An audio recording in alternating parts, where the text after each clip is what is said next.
Links golf is defined as a course that is generally built on the coastline with a firm surface and sandy soil. Throughout my entire golfing life, I've never had the chance to play one, until now. In this video, I'll show you how I prepared my game for this unique experience before playing on one of the most famous links courses in the world, Royal Lytham St Annes. While I have played a links style course before at Chambers Bay, it's not considered a true links course. Yay! Now that I live in Canada, all the courses I regularly play here are known as Parkland. And even while growing up in the UK, this was the type of course I would exclusively play. But on a visit back to the UK, I've planned a trip to the north with my stepdad Roger and stepbrother Will to change that. Oh, that's the one. The most crucial thing to understand about links is that it's an entirely different way of playing golf. Oh, no. And to demonstrate this, I'll tell you about our first stop on the trip, the Belfry. Used in 4 Ryder Cups and other professional tournaments, the Barbizon course is one of the most famous Parkland courses in the world. Having never played here before, I shot a round of 78. Admittedly, we were forced to play from the yellow tees at 6,400 yards, but I doubt that score would have been much different from the other tees. There was very little stress as I knew precisely what I needed to do in every situation, so I was able to comfortably play to my handicap of 7. It's alive. When we reached our second stop at Fairhaven Golf Course, a venue for many British Open qualifiers, things did not go the same way. It's a perler. Look at that. Completely confused with the shot choices I needed to make, I limped around in 87. Almost 10 shots worse on a course that was actually shorter at 6,300 yards. Defeated by the fairway bunkers, the hurricane levels of wind, and not being able to get a wedge to stop on the green, my idea of how to play golf was turned upside down. With some time before our round at Lytham, I observed what Will and Roger had been doing at Fairhaven, both of whom are experienced with links golf, and started practicing some important techniques that were going to help me improve that score. Number 1 was the bunkers. The sand is so very fine, and those riveted walls mean that the ball has to get up in the air as fast as possible. Now, I am incredibly confident out of the sand. I open the face of my lob wedge as much as possible, aim my body left, make sure that the shaft is somewhat vertical at address, and feel the grip going left across my body at impact. This allows me to smash the club head into the ground and use the bounce on the wedge to slide under the ball, which sends it straight up. But I still want to improve and push myself, so I moved my ball closer and closer to the face of the practice bunker to get familiar with what would happen. I found as long as I chopped down on it hard, or at least felt like I was chopping, the more guaranteed I was to get the ball out. Being sheepish would only result in a poor outcome. For longer bunker shots, I normally club up to my sand wedge, but as this club has a larger bounce, I found that in this firmer bunker, I'd always catch it thin, as the club literally bounces off the ground and straight into the ball. But in that softer sand, it would probably work a lot better. Now, if I'm going to avoid those bunkers, I need to have my approach play in control. The first thing I started grinding on was the low flighted wedge. To keep them low, I need to have my hands ahead of the club head, covering the ball with my chest at impact. This is something I struggle to execute, but over-exaggerating the feeling does help me. For the irons, I need that punch shot dialed, which I am a lot more comfortable with. Pretty much the same principles as the flighted wedge really, and as a bonus, it teaches me how I actually need to compress my full swing irons. This then evolves into the low raking hook punch, which is a favourite of mine. It might be useful at some point, but mainly it's just fun to do. And if I could get that same low shot going with the driver, that would be useful as well. Getting something out there running low on the fairway out of the wind would be ideal, but turns out it's a lot harder than it looks. Any tips? Write them down in the comments below. But you know what would be useful for links? A driving iron. And Will has brought this sick 2-iron. I've never hit one before, and Will told me it's more of a sweeping stroke rather than trying to hit down on the ball. And he hit this thing so well. That's so low. Even though it was half an inch too long for me, I was inspired and gave it a try. I was surprised how high that went, yeah. Somehow I hit it high and I managed to block it high right still. On the second go, I got it dialed, and this thing was a lot easier to hit than I expected. Maybe a 2-iron is in my future. Trying to hit Tigerwood's stingers was a different story though, and I just couldn't do anything except hit massive hooks. Chipping around the green turned out to be a big no-no in my round at Fairhaven. It took about 6 holes to figure out that putting from way off the green was the way to go, but it's not something I've ever actually practiced. One thing that did make it a bit easier was having a looser grip and then focusing on having an even tempo while making my stroke, by taking it back further instead of simply trying to hit the putt harder. And when I did the latter, it resulted me missing the middle of the face, which isn't going to help. After a lot more putting practice, we finished up and went to prepare for Royal Lytham.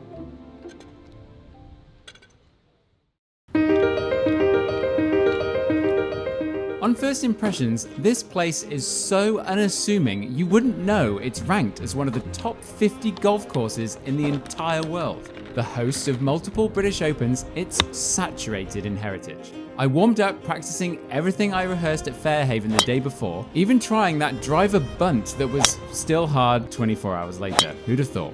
I also saw Will using his hybrid off the green, so I tried a couple of those out, then went back to the putter for more off the green practice, before heading over to the purest practice green I've ever been on to get a feel for the pace of the greens. With all the rehearsals done, it was time for the first tee, which is a 170-yard par 3. I figured this shot would bounce hard, so I played a 7-iron intending to land it short and then have it run up to the flag. What an incredible clubhouse. Easy 7-iron, didn't hit it great, a little bit out of the toe, landed well before the green and rolled on.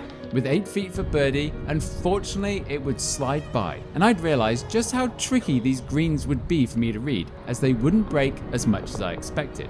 Well, I got 3 to start with, you and a second for that, wouldn't you? 4-iron punches off a lot of the tees would be the right play. I was sure of it. Man, I wish I had that 2-iron though. But it goes to plan and I have a 7-iron left into the green. Lytham has an unimaginable 174 bunkers on this course, all of them in pristine condition. Oh, there it is. Rog, what was the one tip that you had at the beginning? Oh, don't go in the bunkers. Don't go in the bunkers. Try and look. Straight in a bunker. Oh my god. Look at this. I pulled my lob wedge out and unfortunately mistimed my weight transfer and caught it pretty fat. I hit a well-struck putt for par, but I misread it again and I have my first bogey of the day. Another iron off the tee and I'm very much in play, but it's not that well hit and I'm left with 220 yards to the flag. My hybrid comes out so low it actually hits the ground in front of it, so this tracer is actually kind of accurate to how my ball flew. I roll into the fescue and my ball is sat up in the long grass. So I played a bump and run with the 8-iron around the bunker. Keeping things on the ground would be more predictable. It goes as well as I could have planned for, and with a long putt for par, I roll it in for my 4. We're back into the wind on the 4th and it's time for the driver to come out. I hit it really well, but it's straight into the fan and goes practically nowhere. This 370-yard hole played like it was 50 yards longer. But I do think that just smashing the driver as hard as possible was probably the best and only play I had. I punched a full 7-iron, only 125 yards thanks to that gale force wind, but it did make it onto the green. Narrowly missed out on the birdie putt, but I'd hole the one coming back for the par. The par 3 5th turns you away from the clubhouse, so the wind is back to not hurting you. Thinning an 8-iron, I was very pleased to see it end up on the green. I feel like fairways and greens really is that simple key to scoring well here. Hit my putt too firm, but luckily I catch a piece of the cup and it brings it to a halt. Tap in par, near birdie. On the 6th, the wind is pretty much behind you now, so at 474 yards, getting on in 2 is very much in play. But I hit a duck hook off the tee and almost land in this insane bunker. This thing is ridiculous. I thought I was heading straight for this. I mean, 20 feet wouldn't be ridiculous to say that. Catching my luckiest break of the year, I end up on this perfectly flat surface in the fescue. I hit a 4-iron and landed it precisely where I wanted to in front of the green, but it bounced so hard that it's rolled all the way through and left me in an awkward spot. My putt doesn't quite go as I had envisioned, catching too much of that slope. This would be the 4th birdie putt that burns the edge of the hole, and it was starting to get me a little bit frustrated. And that frustration carries over to the next tee, where my drive really was fine. It just ended up in the rough.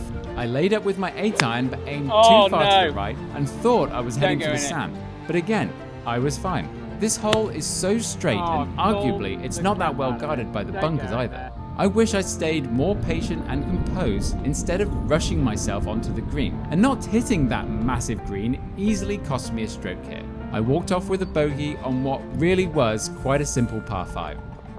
With my stance closed off to my target line, I can clearly see here why I've pulled my 4-iron and hit it poorly. That 200-yard shot would have left me an easy short iron to the raised green, but instead I'm on a 45-degree angled slope in the fescue. I hit a 9-iron thinking that the combination of wind with a flyer lie would send it further, but I just added a ton of loft in the end and hit it straight up in the air, where it would land short and roll to here. And this is a spot you don't want to be in, a blind 50-yard pitch to the flag. I hit it too softly and only just make it onto the green. Left with a long putt that again suddenly breaks right before the hole. It's back-to-back bogeys for this guy. I watched Will's pitching wedge head straight for the pin, but ended up at the back of the green. Knowing that I'm 1 club less than him, I took the last-minute switch to my pitching wedge and using the wind behind, ended up pin high on the right side of the green. But poor Roger was dealt the cruelest of blows and got sucked into the sand. Let's go over that one tip again. Don't go in the bunkers. Keep going. Hey! As I walked my putt, Will proves that the only thing that matters is when you get the ball in the hole, and drains this absolute monster birdie putt, while I leave my birdie putt 4 inches short, which would be 5 birdie opportunities just missing the hole. Still, at 3 over par, I was pretty pleased with the score on the front 9. However, if you're planning on playing this course in the future, remember this. Almost every hole so far has not been decimated by the wind. The 10th, on the other hand, was straight into the fan, and I flushed a 4-iron 150 yards. And then for my second shot, I did the same thing, and that ball only went 140 yards. Things were about to get a lot tougher now that we were playing straight into this tornado, and I didn't realize just how much tougher it could be, because my tee shot on the 11th was also hit well, but barely goes 215 yards. You may have noticed we were playing from the green tees, which puts the course at just over 6,300 yards. Now, for myself, that's probably on the shorter side of things, but we were here to enjoy the experience. So, when you're playing a 465-yard par 5, it's a little bit surprising to still be short of the green after a solid drive and a well-hit 3-wood. But that should help you visualize how much damage this wind was actually doing. Let's flip the counter to 6 birdie putts now that have burned the edge for me, and it's another par. But Will does the opposite and holds it together, snagging another birdie for himself. 150 yards to the flag here, and I took 1 extra club with a 7-iron. I played a big punch draw, but still I haven't figured out my distances, and the ball rolls back off the front of the green. With dreams of just getting this thing near the hole, this happens. That's right, 7 times. 7 times this has happened now. And my bad breaks just continue to get worse as I lip out this tiny slider from my par. Short par 4 now, and the wind is only coming from the right. I'm not going to try and drive this green, so I take my 3-wood. But it started too far to the right and ended up landing in the softest bunker I've ever seen. Attempting just to get it out, I accidentally fired it at the pin and narrowly missed another 2 bunkers protecting the flag. Oh my God, a really tricky putt off the green here, and it shows how important it is to be on the left side of this hole at all times. just missing the par putt, I begin to wonder just how close this round was to being a really special score. With a wide open fairway to go out on the 14th, I confidently hit the big stick into the perfect position. Bonus was that it's all safe up this left side, and I have a 7-iron left that won't be damaged by the wind. That doesn't help a poor swing though, and this is likely my worst one of the day. I've blocked it way off to the right and left myself with the long bunker nightmare. I used my lob wedge when I should have used the sand wedge with the larger bounce. I barely make it to the middle of the green. Just another example of how ending up in a bunker is a guaranteed penalty shot around here. The 15th, 16th and 17th holes here might be the hardest 3-hole stretch I've ever played. This is actually my provisional shot with the tracer from my second shot because I got so pissed off and got so angry that I figured you wouldn't want to see that. Oh, you do want to see it. Fine. Oh, I've done the thing again. There, I hope you enjoyed my misery. Anyway, Roger was an absolute superstar and managed to find my ball somehow, and I hacked at it as hard as I could with a steep swing and open-faced lob wedge. It ended up back in play, but I was totally rattled by this whole situation, and that would be my first double of the day. Lytham was really starting to show its teeth. That wind continues to make my life hell, and only slightly blocking my tee shot here, this ball has tried to make its way to Birmingham down the motorway. We looked, couldn't find it, and I made the mistake of not hitting a provisional. So I just dropped one down here, playing 4. I put the approach on the green, and look whose putter finally starts working. Oh, classic. Frustrated Paul comes out again as I'm just completely lost with how to play golf all of a sudden. Obviously, my provisional was perfect though, and with no sign of the first ball, I hit a 130-yard choke down 9-iron onto the green. All I can do is make another double bogey, and that would be 5 dropped strokes just on those 3 holes. The final hole is pure magnificence. You face that iconic clubhouse and dream of hitting a perfect shot, which I'd say is exactly what I did. But just like Adam Scott, who needed a par on the final hole to force a playoff in the Open here, I've been swallowed up by a fairway bunker. Thankfully, I knew from my practice sessions that I just needed to chop at this thing hard, so I did just that and got it out. With 130 yards left and straight into the wind, I punched a full 9-iron that lands on the right side of the green. And after a long 2-putt, I finish out with another bogey. I guess I've got a lot more learning about links courses still to do. If you enjoyed this, hit the subscribe button to catch my future uploads. Thanks for watching, and I'll see you on the course.